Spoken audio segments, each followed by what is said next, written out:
Oyez oyez matelot, bienvenue à tous à bord du Nautilus. C'est Captain Nemo qui vous parle depuis sa bibliothèque sous-marine.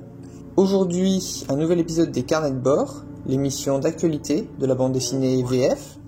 Imaginez que, surgit des tréfonds du palais de justice de Bruxelles, une énergie d'origine inconnue menace la survie de l'humanité. Personne ne semble pouvoir l'arrêter, sauf peut-être Philippe Mortimer.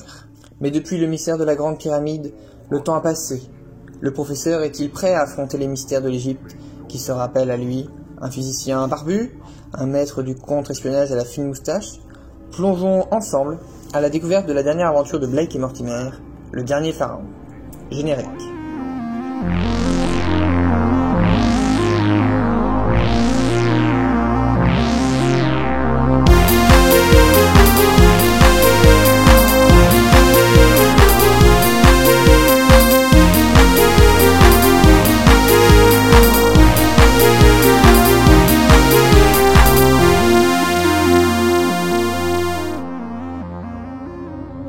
Commençons par quelques rappels. Né le 30 mars 1904 à Bruxelles, Edgar P. Jacobs étudie simultanément le chant et le dessin pendant quelques années, devenant même baryton de l'Opéra de Lille avant la guerre. Il décide par la suite de se consacrer essentiellement à l'illustration et publie en 1943 son premier récit complet, Le Rayon U, sorte de préquel aux aventures de Blake et Mortimer, avec, comme souvent chez Jacobs, une histoire de scientifique aux prises avec une organisation militaire dans un contexte géopolitique trouble. En 1943, il devient l'assistant d'Hergé et travaille avec lui à la réécriture des albums Tintin au Congo, Tintin en Amérique, Le Sceptre d'Autocar, Le Lotus Bleu. En 1944, il l'aidera pour l'écriture des 7 boules de cristal et du Temple du Soleil, les plus jacobsiens des aventures de Tintin. En 1946, il écrit Le Secret de l'Espadon, la première des aventures de Blake Mortimer, qui sera publiée dans le journal de Tintin entre 1946 et 1949. Dès cette aventure, et dans l'essentiel des autres histoires qui suivront, les intrigues mettront en scène 3 personnages principaux, ici, de gauche à droite, le professeur Mortimer, un astrophysicien britannique de renommée internationale, le capitaine Francis Blake, le patron du MI5, le service de contre-espionnage anglais, et le colonel Ulrich, incarnation du méchant recherché par les polices du monde entier, souvent laissé pour mort, chaque fois ressuscité.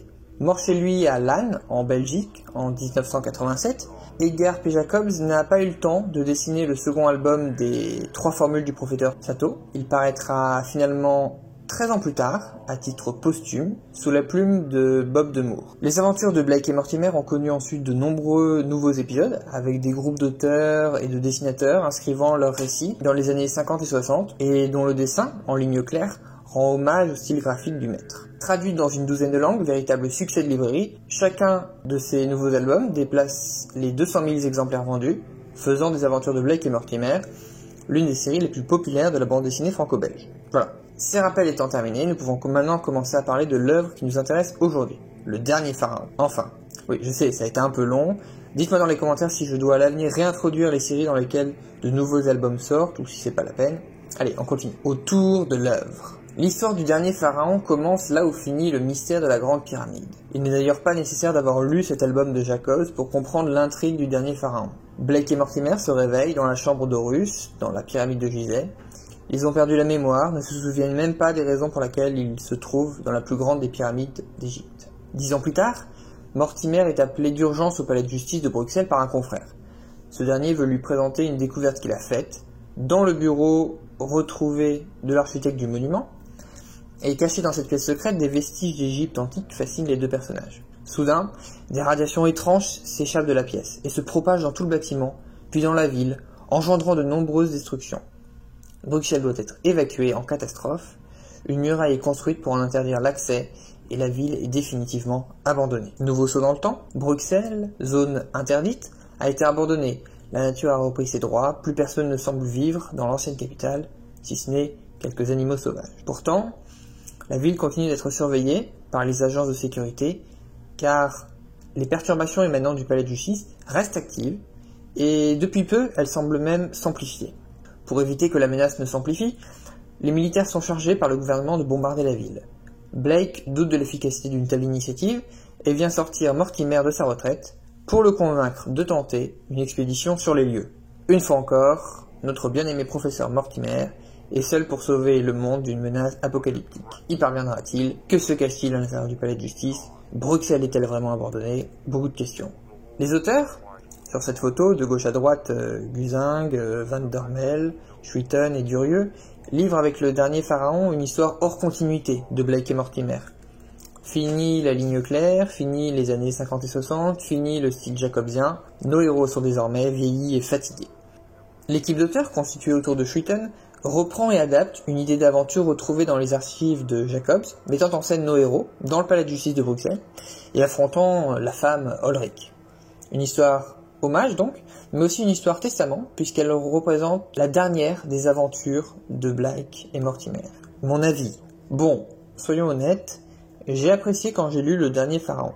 Je trouve les thèmes intéressants, j'aime l'atmosphère crépusculaire, j'étais enthousiaste par le projet, livre une histoire hors continuité, la dernière des aventures de Blake et Mortimer.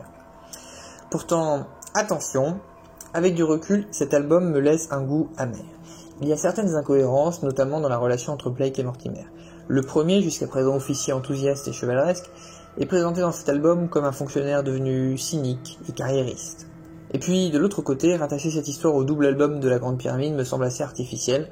En fait, cette histoire n'est pas vraiment une histoire de Blake et Mortimer. Je pense qu'il est intéressant de la lire, mais sans s'illusionner sur les vrais intérêts de cet album. Donc, voici, pour moi, les 3 vraies raisons de lire Le Dernier Pharaon. Numéro 3, Blake et Mortimer dans un monde post-apocalyptique. L'un des aspects qui m'a vraiment plu dans cet album est de voir ce qui se passerait si une ville, une capitale même, comme Bruxelles devenait du jour au lendemain une zone interdite, que le monde surveillerait car des radiations s'en échappent et menacent le réseau satellitaire mondial. Plonger Blake et Mortimer dans un monde post-apo est clairement un choix judicieux qui fait écho à l'album Le Piège diabolique et nous replonge dans les thèmes classiques de leurs aventures. Le propos écologique, s'il n'a rien d'original, est inédit, ou presque, dans Blake et Mortimer, et actualise la série aux préoccupations actuelles. Bien qu'en étant tout à fait exhaustif, il est déjà partiellement traité, une fois encore, dans Le Piège diabolique. Comme quoi, rien de nouveau sous le soleil. Numéro 2, la plume de Schuiten. La principale originalité de cet album est le dessin de Schuiten. Il s'agit d'une rupture avec la ligne claire de rigueur jusque-là. Ce changement a pu déranger certains. De mon côté, je trouve ça au contraire assez efficace. Il s'agit d'un point fort. Il est d'autant plus efficace qu'il colle parfaitement avec le ton crépusculaire de l'histoire. Il y a une forme de grandiose, il est moins lisse, plus personnel au dessinateur. Pour tous ceux qui sont fans du travail de Schuiten sur les sites obscurs, la critique a pu présenter cet album comme un préquel, un pont entre Blake et Mortimer et le reste de son œuvre.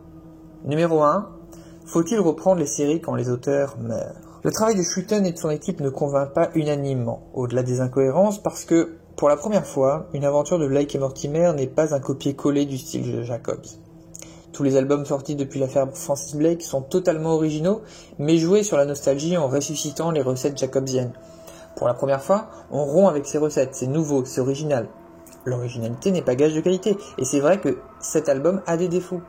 Il a néanmoins le mérite de poser une question, faut-il reprendre les séries quand les auteurs meurent? C'est ce qui se fait aux États-Unis avec les comics où les personnages appartiennent à des éditeurs. En France, à part Spirou et Fantasio, de nombreuses séries dépendent de leurs auteurs. Que penser de la mode des suites? Faut-il continuer à Astérix, qui fait tondu? Et si oui, que peut-on vraiment demander à ses auteurs? De répéter encore et encore les mêmes recettes? Ou de s'approprier le travail de ses prédécesseurs et d'être vraiment un auteur? La réponse est sans doute, comme pour beaucoup de choses, entre les deux. Voilà, cette vidéo est maintenant terminée. Merci à tous de l'avoir écoutée. On se retrouve bientôt pour un nouveau cahier de bord. N'hésitez pas à vous abonner si vous avez envie de suivre la chaîne. On se quitte sur ces citations d'André Malraux. La culture ne s'hérite pas, elle se conquiert. Salut à tous!